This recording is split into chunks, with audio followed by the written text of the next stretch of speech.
All right, everybody, I've been playing around with Google Sheets with some students, and we figured out a little bit easier way to get your bar charts looking good. So I'm going to show you that today. So first thing, go to your data table, and you're just going to copy the whole thing, highlight the whole thing, and then Control C, it'll copy it, or you can two-finger tap it, and it'll let you copy it that way too. Then open up a new tab, go to your Google Apps menu, open up Drive. You're going to create a new spreadsheet.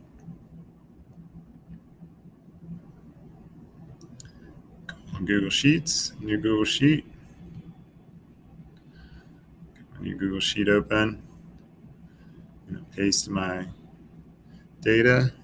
I'm going to name it project number 1 bar chart. First thing I'm going to do is click there. That makes you so you can see all the labels. And now I'm going to make a vertical. I'm going to change these are like your data is sort of horizontal here. I'm going to put the data vertically.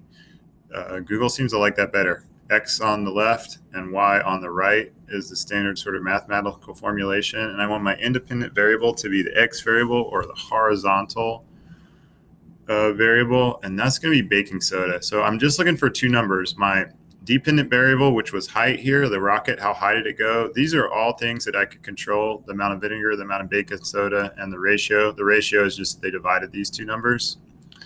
So I could plot the ratio, or I could plot the baking soda versus height. And I'm actually going to do both of those in two different charts. So the first one I'm going to do is baking soda versus height. So it's just going to be X first and then Y, and my X is going to be baking soda.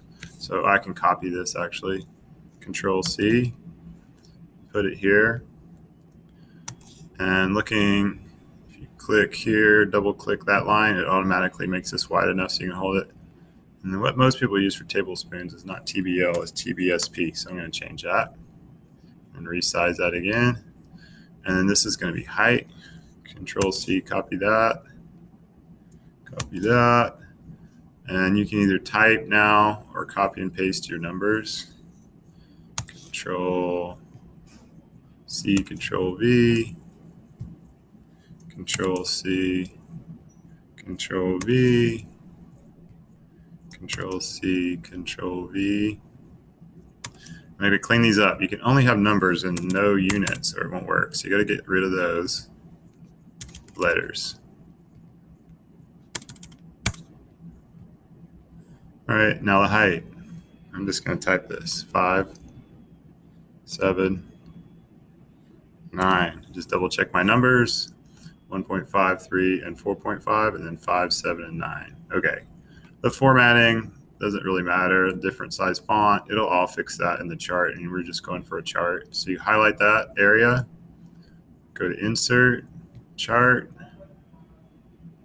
Takes a second to make it, and there it is. And it made a line chart, and I just want to switch it to a bar chart. So here's where you do it over here on the right: line chart to bar chart.